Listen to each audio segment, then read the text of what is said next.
오늘 주님께서 우리에게 허락하신 말씀은 신약 요한복음 6장 66절에서 71절까지의 말씀입니다. 신약 155면이 되겠습니다.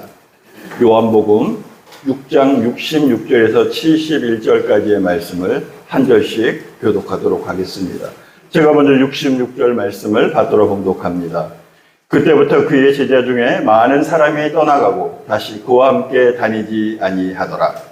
예수께서 열두 제자에게 이르시되 너희도 가려느냐. 시몬 베드로가 대답하되 주여 영생의 말씀이 주께 있사오니 우리가 누구에게 가오리이까?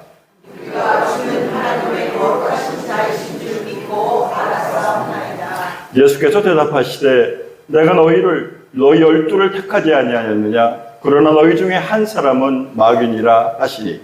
이 말씀은 바로 시몬의 아들 유다를 가리키십니다. 그는 열둘 중에 하나로 예수를 가르치리라. 아멘. 이것은 우리 주님의 말씀입니다. 아멘. 함께 기도하시겠습니다. 사랑의 아버지 하나님, 은혜에 감사를 드립니다. 부족한 종이 감히 주의 말씀을 붙들고 이 자리에 섰습니다. 사람의 생각과 또한 의식이 전달되는 것이 아니라 오직 주의 말씀만이 대언되게 하시고 부족한 것은 주의 보혈의 피로 감싸주시고 오직 온전히 하나님 원하시는 말씀만이 소통되어 우리가 주 앞에 고백되게 하여 주시옵소서. 우리 주 예수 그리스도 이름으로 간절히 기도 올리옵나이다. 아멘. 오늘 함께 나눌 말씀의 제목은 주님께서 인정하는 삶이라고 하는 제목으로 은혜 나누길 소망합니다. 사람은 누구나 인정받고 싶어 합니다. 이것은 나이에 많고 적음이 상관없어요. 나이 많으신 분들이 주로 하는 말씀이 있어요. 왕년에. 그렇죠? 왕년에. 내가 말이야 왕년에. 그분들의 말씀을 가만히 들여다보면 궁금한 게 생겨요. 왜 우리나라가 통일이 안 됐으며 왜 아직도 세계 1등 국가가 안 된 건지. 왕년에 다들 영웅이었잖아요. 왜 그래요? 나 인정받고 싶어서 그래요. 그런데 이 어린아이도 또 동일하다고 합니다. 7살 아이들이 나누는 대화입니다. 유치원에서 한 아이가 이러는 거예요. 야, 우리 아빠 임플란트 했다 그랬어요. 그때 옆에 있던 애가 야, 우리 아빠는 당뇨병이야 그래요. 그때 한 아이가 가만히 있다가 고개를 싹 들더니 우리 아빠는 3년 전에 나가서 아직도 안 돌아오셨거든. 나이에 많고 적음, 신분에 높고 낮으면 상관없이 누구나 자신의 처지를 드러내고 싶은 것, 그것이 인간의 본능인지도 모르겠습니다. 그래서요, 윌리엄 제임스라고 하는 철학자가 이런 말을 남겼잖아요. 사람은 누구나 인정받고 싶은 본능을 가지고 살아간다. 여러분들은 어떻습니까? 그렇죠? 크든 작든 나를 인정해주는 사람, 특별히 그 사람이 내가 기대하지 않거나, 아니, 어쩌면 대단한 사람이 나를 인정해주면 그것이 얼마나 기쁨이 됩니까? 정말 대단한 거잖아요. 우리 옆에 분들에게 한번 인사했으면 좋겠습니다. 당신이 최고입니다. 근데 그냥 하면 재미가 없잖아요. 그러니까 두 손 딱 들고 다시 한번 진심으로 시작. 당신이 최고입니다. 우리 다 인정받았어요. 근데 저한테 해주시는 분 한 분도 없으셨어요. 에이, 내가. 정말 이러한 인정은요, 어린아이와 또한 성인을 상관없이 성공으로 이끄는 가장 중요한 덕목이라고 그럽니다. 그래서 여러분들 특별히 아이들이나 다음 세대들에게 잘 되기를 원하고 또한 남편이 잘 되기를 원하고 아내가 잘 되기를 원한다면 인정해 주십시오. 오, 당신 오늘 이러면 되잖아요. 야, 아들아, 너 최고다. 야, 딸아, 너 최고다. 정말 이 인정해 주는 것, 그것이 다음 세대를 응원하는 가장 좋은 방법이라고 합니다. 그런데 이렇게 인정받는 것은 비단 사람뿐만이 아닙니다. 동물들도 마찬가지입니다. 인정받는다는 것은 자기의 가치와 존재를 알아주는 거잖아요. 동물들도요, 이름을 지어주고, 하다못해 식물도 그렇고, 요새는 반려견들이 얼마나 많아요.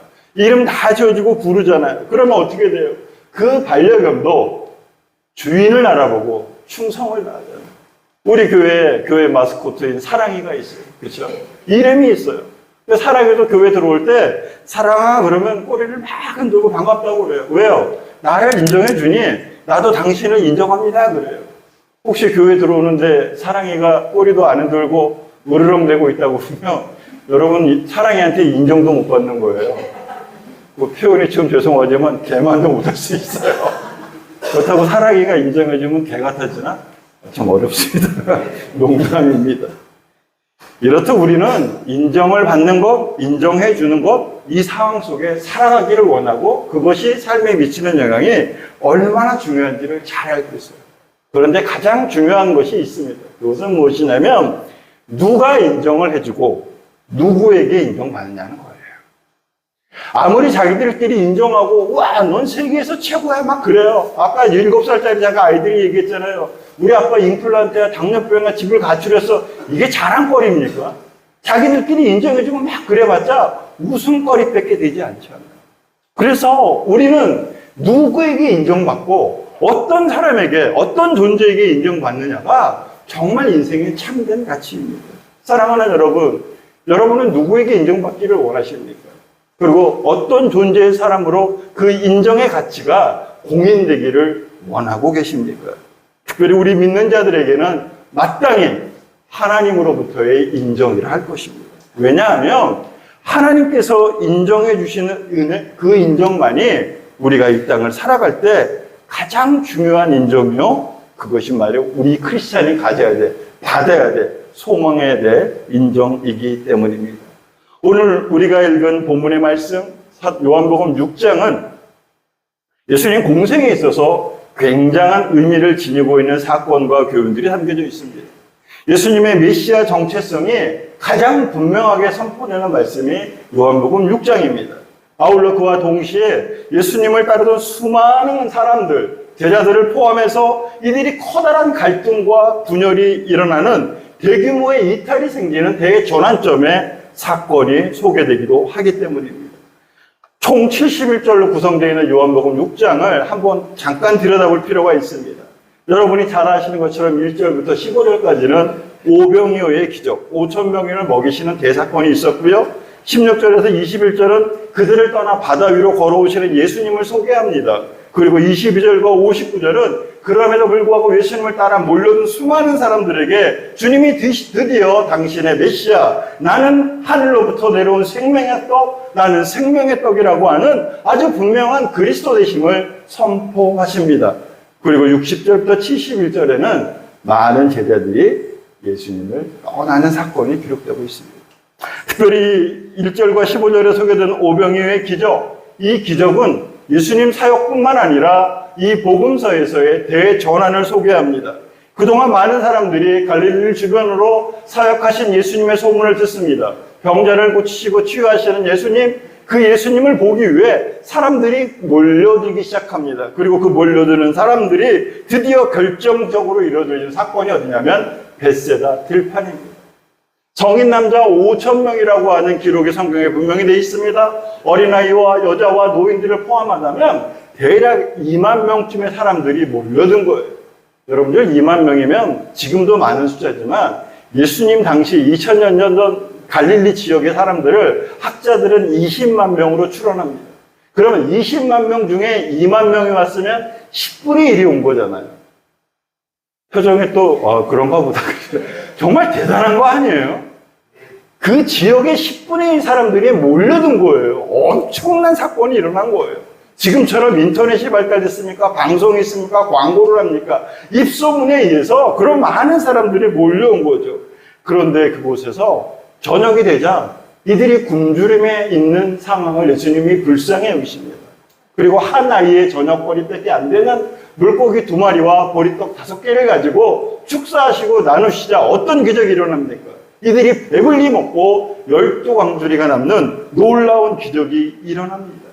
이제 이들이 눈이 띄어졌어요. 와, 예수를 쫓아왔더니 병 고침뿐만이 아니라 배고픔도 해결되네. 당시에 이 사람들에게서 인생의 소망이 뭔지 알아요? 건강하게 배불리 사는 게 인생의 소망이에요. 바꿔야 하면 그것이 성공의 요건이었다는 거죠. 이들은 드디어 눈이 떠졌습니다. 아, 예수만 쫓아가면 인생의 성공이구나. 그래서 이들이 어떻게 합니까? 예수님을 자신들의 왕으로 섬기려고 그렇게 몰려든 거잖아요. 하지만 예수님의 뜻은 그렇지 않았어요. 주님은 거기에 몰려든 사람들의 인정을 받아들이지 않습니다. 더 나아가 이 세상에 다시는 오신 목적에 대해서 이제 때가 되었으니 이 수많은 사람에게 분명히 선포합니다. 그 내용이 22절과 59절의 말씀이에요. 자신의 정체성을 분명히 선포한 말씀을 그 중에서 한번 먼저 51절 말씀을 받들어 봉독해 보도록 합니다. 시작. 나는 하늘에서 내려온 살아있는 떡이니 사람이 이 떡을 먹으면 영생하리라. 내가 줄 떡은 곧 세상의 생명을 위한 내 살이니라 하시니. 이어서 56절과 57절 말씀 제가 먼저 한 절 봉독하고 여러분이 57절 말씀 봉독해 봅니다. 내 살을 먹고 내 피를 마시는 자는 내 안에 거하고 나도 그의 안에 거하나니. 살아계신 아버지께서 나를 보내시매 내가 아버지로 말미암아 사는 것 같이 나를 먹는 그 사람도 나로 말미암아 살리라. 아멘. 메시아 되신 예수님, 나는 하늘로부터 내려온 생명의 떡이라고 하는 당신이 이 땅에 오신 근본적인 이유를 선포합니다. 그런데요, 이 말씀이 선포되자 어떤 반응들이 일어납니까? 그것이 바로 오늘 우리가 읽은 66절의 말씀이에요. 한번 읽어봅니다. 시작. 그때부터 많은 사람이 떠나고 다시 그와 함께 다니지 아니하더라. 자신들의 눈앞에서 많은 사람들이 배불리 먹고 그 남는 풍족한 경험을 하던 이들, 또 예수님께서 베푸신 치유의 기적을 목격하여 그렇게 몰려들었던 수많은 사람들, 이제 예수만 있으면 어려움에서 벗어나겠다고 생각했던 사람들, 그런데 그들이 예수님이 오신 본질을 접하자 안타깝게도 그들은 예수님을 떠나갑니다. 여기에요, 세상의 생명 유지의 방법과 하늘의 생명 유지의 방법이 대충돌을 일어나는 현장이 되어버린 거예요.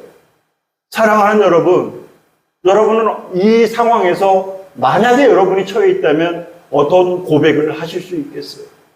여러분이 교회 나온 목적이 무엇입니까? 세상의 생명 유지 방법을 교회를 통해서 받기 위해서 나오신 거예요? 아니면 예수님이 이 땅에 오신 본질적인 문제, 하늘의 영원한 생명을 유지하는 방법을 갈망하며 간구하며 이 자리에 나오신 걸까요? 내 살을 먹고 내 피를 마시라는 예수님의 말씀, 그것은 예수님의 가르침대로 예수님처럼 살라는 거예요. 그런데 우리의 삶이 어때요? 이 예배에 참석한 우리의 마음의 자세, 아니 교회를 향해 출발할 때 여러분의 마음이 어떠셨냐고요? 제가 이 말씀을 준비하면서 저도 회개를 많이 했어요. 매주일 돌아오는 이 설교 앞에 제가 목사로서의 너무나 익숙한 방법으로 설교를 준비하는 건 아닌지 제가 회개합니다. 하나님, 제가 이 시간 서 있어서 말씀을 전할 수 있는 방법이 내 인생의 마지막 순간이라고 하는 그 절박한 마음으로 이 순간 이 말씀을 듣지 아니하면 다시는 성도들이 말씀을 들을 수 없다라는 절박한 마음으로 하나님 준비할 수 있도록 도와주세요. 여러분, 그러한 마음으로 교회 나와야 되지 않아요? 이 예배가 내 인생의 마지막 예배가 될 수 있다라는 그 절박한 마음으로 오늘 이 예배에 참석해야 되지 않을까요? 할렐루야? 아멘. 제가 여러분에게 무거운 말씀을 드리고자 하는 게 아니에요. 우리에게 주신 하나님의 은혜가 많아요. 그런데요, 우리는 언제부턴가 그 은혜를 값싼 은혜로 치부한다는 거예요. 독일의 유명한 신학자 디트리트 보네퍼라고 하는 사람이 있어요. 이 사람은 나치 히틀러에 대응하다가 옥에 갇혀 정말로 2차 세계대전이 끝나기 직전에 순교당합니다. 그분이 옥중에서 쓴 책이 있어요. 나를 따르라. 제자의 도를 거론한 책이죠. 이 책에 값싼 은혜라고 하는 단어가 나와요. 제가 한번 읽어드릴 테니 한번 잘 우리 따라서 보도록 하겠습니다. 값싼 은혜는 교회의 치명적인 적이다. 값싼 은혜란 싸구려 노점상의 물건들처럼 아무 데서나 마구 남용되는 은혜를 말한다. 값싼 은혜는 사도정신이 없는 은혜요, 십자가 없는 은혜요, 그리스도가 없는 은혜이다. 은혜란 밭에 숨겨진 보물과도 같은 것이다. 구원의 은혜를 값비싸게 여길 때 그 은혜가 헛되지 않게 된다. 오병이어의 기적을 본 이들은 예수를 따르면 병이 고쳐지고 경제적인 문제가 해결되고 한마디로 대박 났네라고 하는 그 은혜만 바라본 거예요. 그것이 값없다는 게 아니에요. 그러나 주님이 이 땅에 오신 근본적인 참된 가치의 은혜에 비교한다면 사도 바울이 그렇게 얘기했잖아요. 나는 비천에 처할 줄도 알고 풍부에 처할 줄도 알지만 그것이 아무런 문제가 안 됩니다. 오직 나는 예수 그리스도와 함께함이 나의 삶의 목적입니다. 이제 우리의 신앙이 값싼 은혜의 수준에 머물러 있는지 아니면 참된 주님이 이 땅에 오신 그 근본적 은혜 가운데 살아가기를 소망하는지 구별하고 결단해야 할 것입니다. 오늘 본문은 예수님께서 내 살을 먹고 피를 마시는 자가 영생을 얻을 것이라고 하는 참된 은혜를 말씀하신 후 그동안 예수님을 따르던 사람들이 나타난 반응을 소개하고 있습니다. 첫 번째 반응은 어떤 거였습니까? 우리가 알고 있던 것처럼 이 말씀을 듣고 어려웠어요. 이해할 수가 없었어요. 아니, 정확히 얘기하면 내가 기대했던 말씀이 아니라겠다. 이들이 떠나는 무리가 형성됩니다.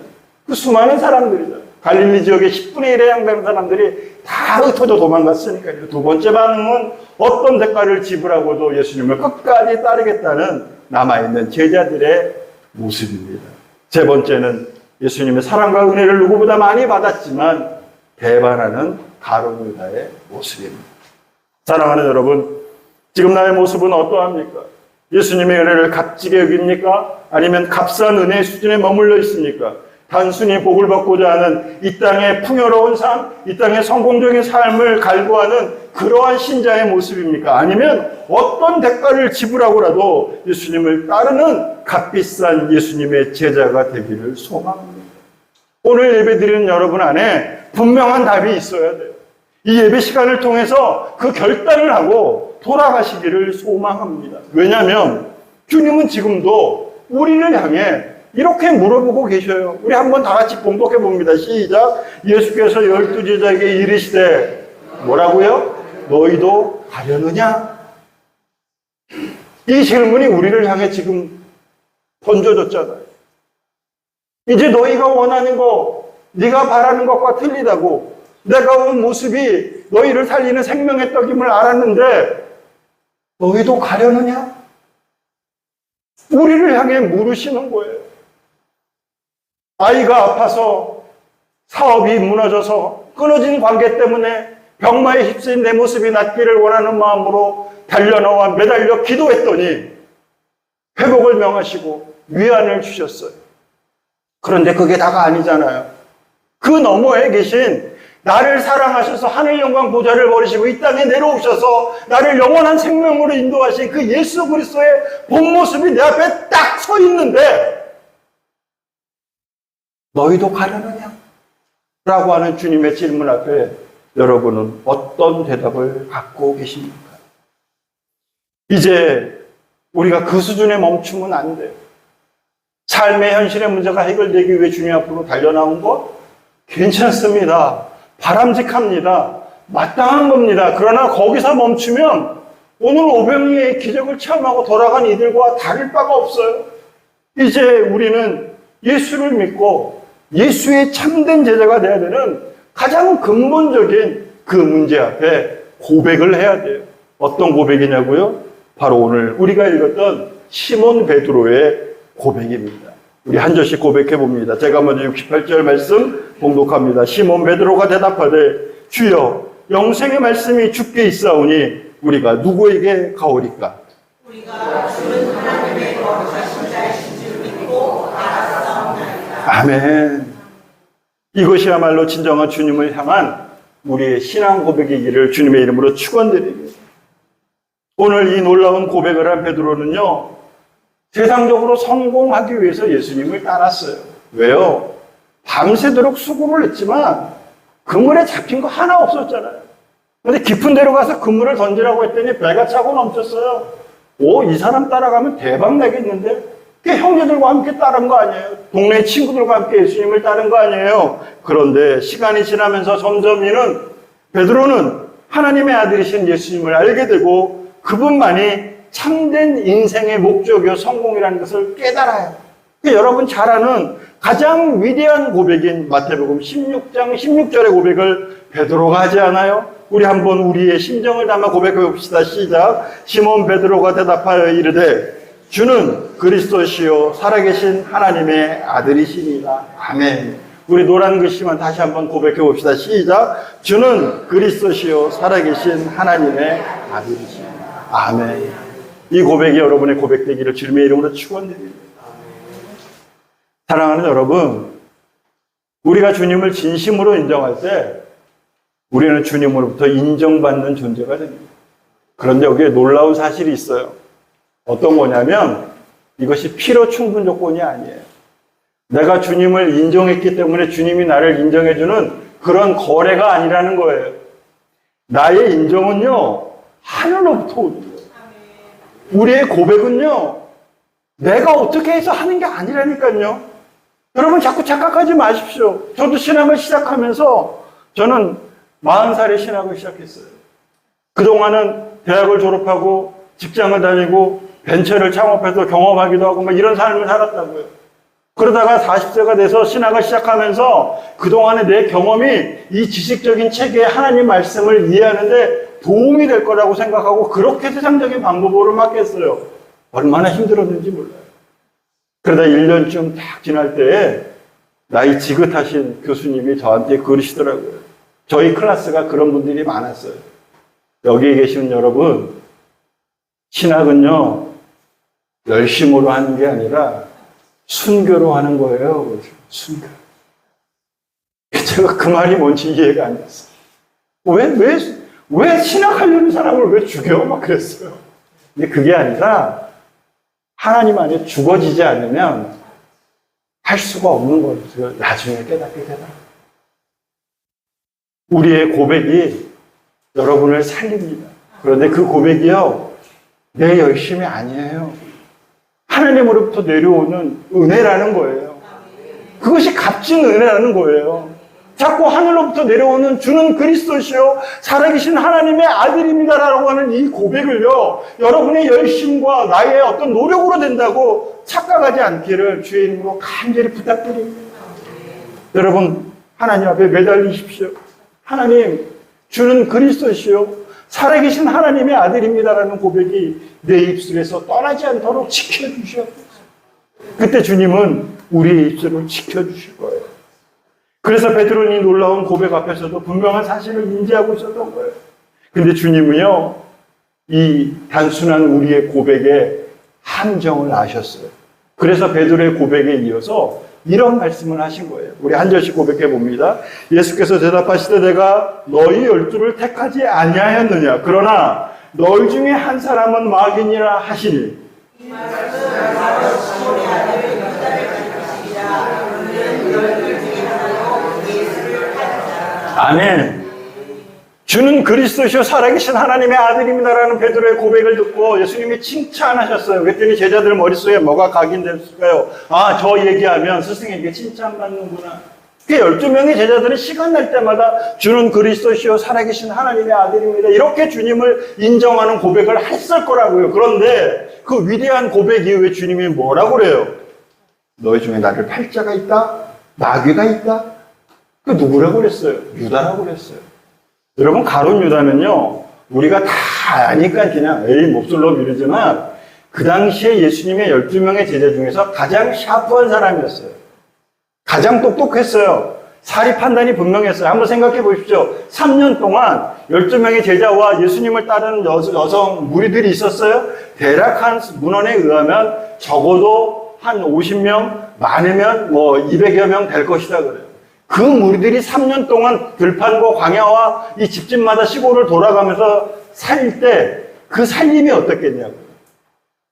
뭐 일정한 후원금이 있었겠어요? 벌이가 있었겠어요? 그때마다 마음의 감동에 의해서 식량을 주면 나누고, 그러면 가룟 유다는요, 매 끼니마다 머리가 아팠을 거예요. 와, 요번에 200명? 우와, 쌀 한 대밖에 없는데 죽을 쏴라. 뭐 이랬을 거 아니에요. 오늘은 고기가 좀 많아요. 평소에 먹으려니까 어떤 염려가 되겠어요? 아, 내일 아무것도 없는 굶겠다? 그럼 식량을 저장해 놨다가 이렇게 하고. 사리 판단과 이게 분명한 사람, 바꿔 얘기하면 똑똑한 사람이에요. 그래서 회개를 맡고 총무를 맡았죠. 그런데 그가 비록 세상적인 재능은 뛰어나고 예수님의 일행을 위해서 최선을 다하고 열심을 다해 그렇게 섬겼겠지만 주님의 선포하신 말씀에 따라 자신을 돌아보고 근본적인 존재가 뒤바뀌지 않았기에 우리가 잘 아는 것처럼 그는 은 30냥의 스승을 팔아버립니다. 마치 오병이의 기적을 보고 세상의 기준과 자신의 욕망에 따라 자기 마음대로 예수님의 능력을 인정하려는 무리와 다를 바 없는 선택을 한 거예요. 무려 12명의 택한 제자임에도 불구하고. 사랑하는 여러분, 여러분들은 왜 예수님을 믿으십니까? 왜 교회에 나와 예배자로 서 있길 원하십니까? 우리는 이제 이 질문 앞에 분명한 답이 있어야 합니다.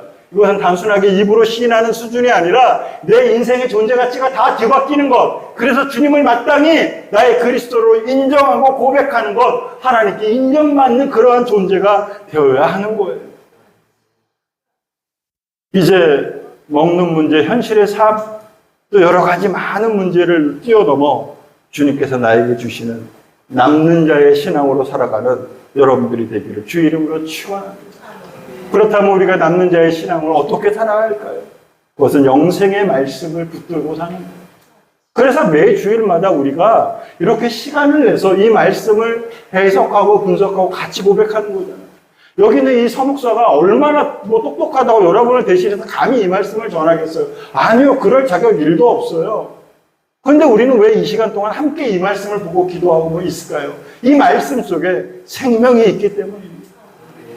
제가 신학할 때 왜 순교의 마음으로 신학을 하라는지 이 말씀을 준비하면서 고백하게 되더라고요. 목숨 걸고 말씀을 준비하지 아니하면 죽은 말씀이 선포되니 여기 다 죽어 있는 상태가 되는 거잖아요. 여러분 기도해 주십시오. 특별히 말씀을 전하는 이 목사들을 위해서 기도해 주셔야 돼요. 하나님, 살아있는 영생의 말씀이 저 입술을 통해서 흘러나올 수 있도록 능력 주시옵소서 하고 그렇게 목사를 위해 기도해 주십시오. 그것이 교회가 사는 이유예요. 그리고 우리는 또 하나 예수님이 우리의 그리스도이라는 사실을 믿어야지만 우리가 남는 자의 신앙이 될 수 있는 거예요. 주님께서 이렇게 너희도 가겠느냐 물었을 때 베드로가 뭐라고 얘기했어요? 69절 말씀 함께 다시 한번 봉독해 봅니다. 시작. 우리가 주는 하나님의 거룩하신 자이신 줄을 믿고 알았사옵나이다. 아멘. 예수님이 그리스도됨을 믿고 알았기에 이들이 남아있는 거예요. 신앙의 기본은요, 예수님이 나의 그리스도임을 고백하는 것입니다. 이것이 신자의 기초이고 기본이고 본질이에요. 여러분의 신앙이 어느 날 갑자기 뜨뜻미지근해지고 첫사랑이 식은 것처럼 답답할 때가 있어요? 네, 그럴 수 있어요. 그때 무엇을 다시 꺼내놓으면 되냐면 이 고백을 꺼내놓으세요. 주는 하나님의 거룩하신 자이신 줄을 믿고 내가 알고 지금도 살고 있습니다. 이렇게 고백하면 하나님께서는 우리를 다시 회복시키실 거예요. 교회에 나와 봉사하고 열심을 다하는 것 중요한 일입니다. 그러나 더 중요한 것은 예수가 그리스도로 믿겨지지 않는데 그 봉사는요, 한계가 있어요. 여러분, 교회를 위해서 헌신하는 사람들 얼마나 많은지 몰라요. 왜 자꾸 철새처럼 놀고 하는지 알아요? 그리스도 되신 예수가 아니라 내가 인정받기를 원해서 그래요.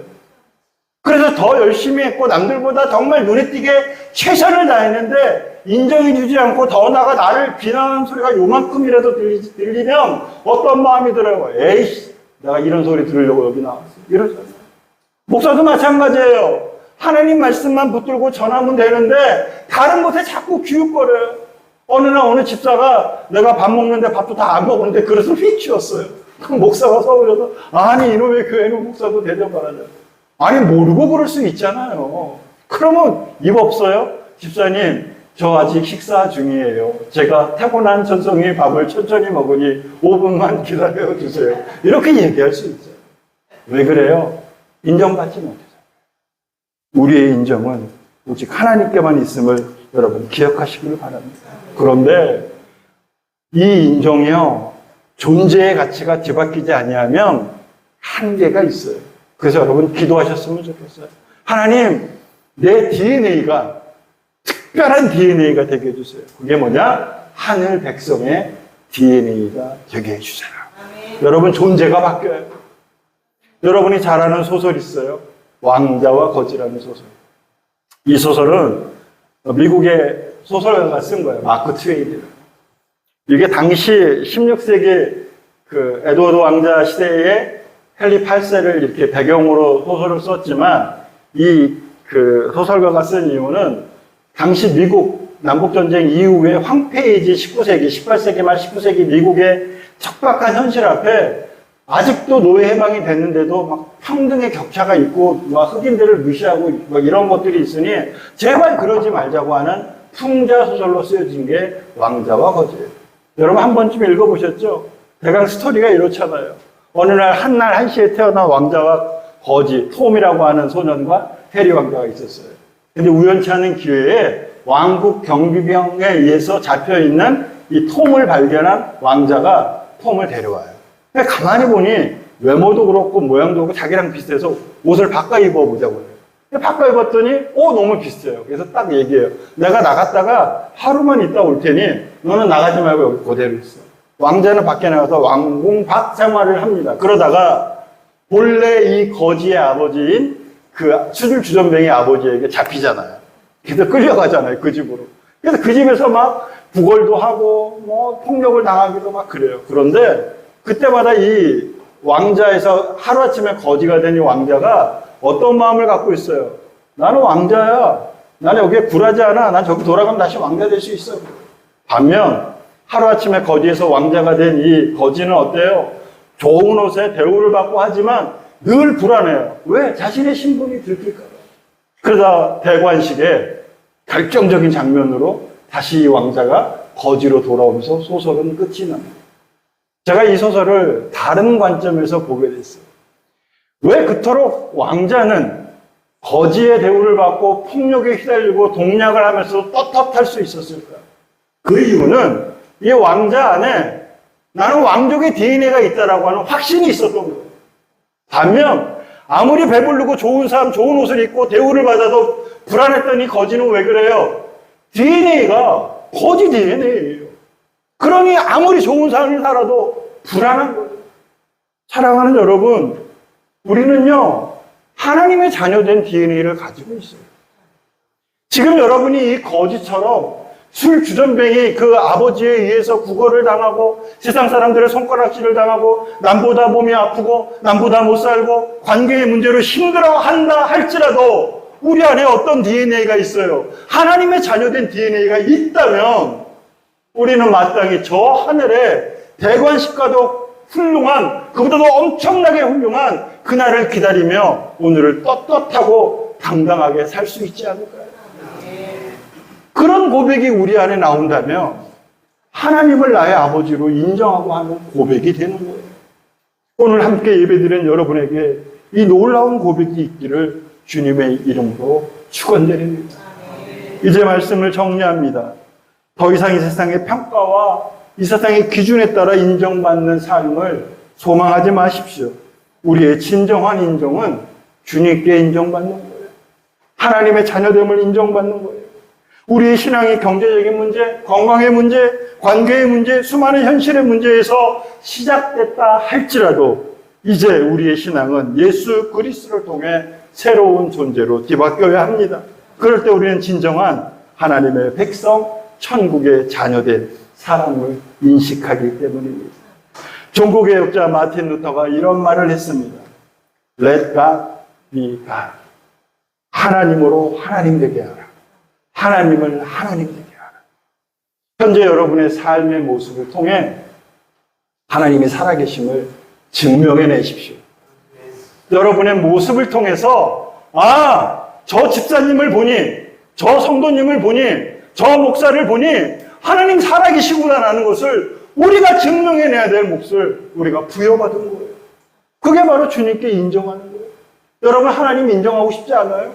세상에 하나님 자랑하고 싶지 않아요? 그러면 여러분이 하나님을 하나님 되게 하십시오. 세상의 기준으로 보면 사랑할 수 없는 원수를 사랑했기에 저 사랑이 하나님 살아계신 걸 증명하는구나. 이웃을 사랑하고 가족을 사랑하고 나아가 인생의 현실 문제 앞에 십자가를 지고 죽음까지도 이길 수 있는 진정한 삶을 살아냈기에 그 삶을 통해 세상은 우리를 이렇게 얘기할 것입니다. 너를 통해 하나님 살아계심을 내가 인정하노라. 할렐루야. 이제 여러분의 삶의 눈을 하늘로 올리십시오. 세상에 인정받는 것? 아니요. 중요한 거지만 더 중요한 게 있어요. 하나님께 인정받기를 소망하십시오. 그래서 여러분의 삶으로 하나님이 하나님 되심을 증명해 내십시오. 그럴 때 주님은 우리를 인정하실 것입니다. 내가 너를 기억하노라. 너는 나의 사랑하는 자녀이다. 할렐루야. 사랑의 아버지 하나님 은혜에 감사를 드립니다. 우리가 이 땅을 살아갈 때 놓여있는 수많은 문제들, 삶의 현실의 문제들 앞에 전전긍긍합니다. 하나님, 그 문제를 해결하여 주시옵소서. 그러나 그 수준에 머물러 있지 않게 하시고 더 나아가 왜 나를 위해 이 땅에 오셨는지를 알게 하시고 믿게 하시고 고백하게 하여 주시옵소서. 그래서 우리의 삶을 통해 하나님이 하나님 되심을 증명해내고 인정하는 그러한 주님께서 인정하는 삶이 되게 하여 주시옵소서. 우리 주 예수 그리스도 이름으로 간절히 기도 올리옵나이다. 아멘.